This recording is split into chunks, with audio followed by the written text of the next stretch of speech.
Assalamualaikum warahmatullahi wabarakatuh.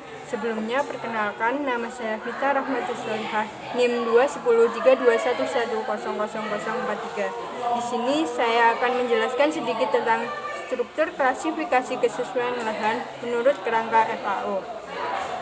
Menurut FAO, kesesuaian lahan dibedakan menjadi tingkat ordo, kelas, subkelas, dan unit. Nah, untuk yang pertama, berdasarkan tingkat ordo, kesesuaian lahan dibagi menjadi dua, yaitu suitable dan non-suitable. Untuk lahan suitable, yaitu lahan yang dapat digunakan untuk penggunaan tertentu secara lestari tanpa atau sedikit risiko kerusakan terhadap sumber daya lahannya. Penggunaan lahan tersebut akan memberikan keuntungan lebih besar daripada masukan yang diberikan. Selanjutnya yaitu ordo non-suitable.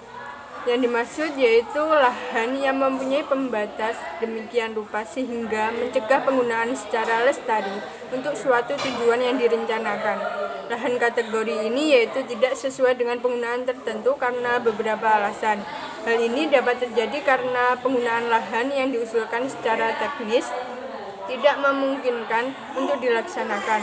Misalnya yaitu membangun irigasi pada lahan yang curamnya berbatu, atau karena dapat menyebabkan degradasi lingkungan yang parah, seperti penanaman pada lereng yang curam. Selain itu, sering pula didasarkan pada pertimbangan ekonomi, yaitu nilai keuntungan yang diharapkan lebih kecil daripada biaya yang dikeluarkan.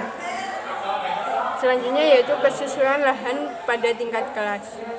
Berdasarkan kelasnya, kesesuaian lahan merupakan pembagian lebih lanjut dari ordo dan menggambarkan tingkat kesesuaian dari suatu ordo. Tingkat dalam kelas ditunjukkan pada angka, yaitu nomor urut, yang ditulis di belakang simbol ordo. Nomor urut tersebut menunjukkan tingkatan kelas yang makin menurun dalam suatu ordo.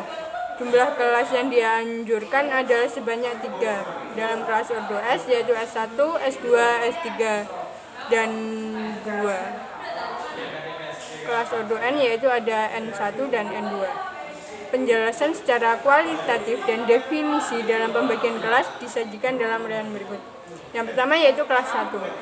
Kelas 1 atau sangat sesuai yaitu highly suitable merupakan lahan yang tidak mempunyai pembatas yang berat untuk penggunaan secara lestari atau hanya mempunyai pembatas tidak berarti dan tidak berpengaruh nyata terhadap produksi serta tidak menyebabkan kenaikan masukan yang diberikan pada umumnya.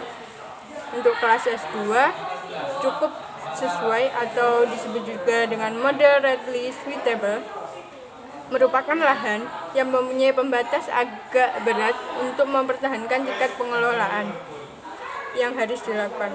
Pembatas akan mengurangi produktivitas dan keuntungan serta meningkatkan masukan yang diperlukan.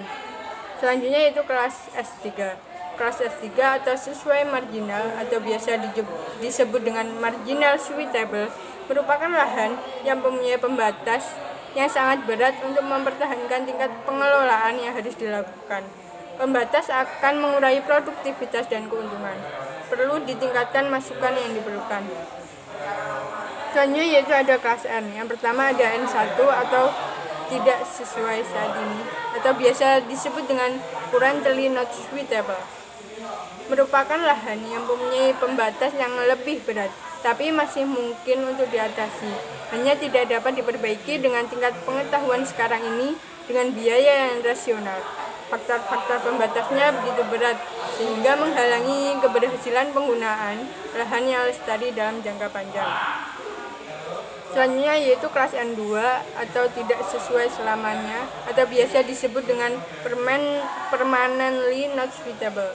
Merupakan lahan yang mempunyai pembatas yang sangat berat sehingga tidak mungkin digunakan bagi suatu penggunaan yang lestari. Nah, itu tadi 4 macam klasifikasi kesesuaian lahan berdasarkan kerangka kerja evaluasi lahan FAO tahun 1976. Dikenal 4 macam klasifikasi kesesuaian lahan, yaitu kesesuaian lahan yang bersifat kualitatif, kuantitatif, aktual, dan potensial. Nah, itu tadi penjelasan singkat mengenai tentang kesesuaian lahan. Sekian presentasi dari saya, kurang lebihnya mohon maaf. Wassalamualaikum warahmatullahi wabarakatuh.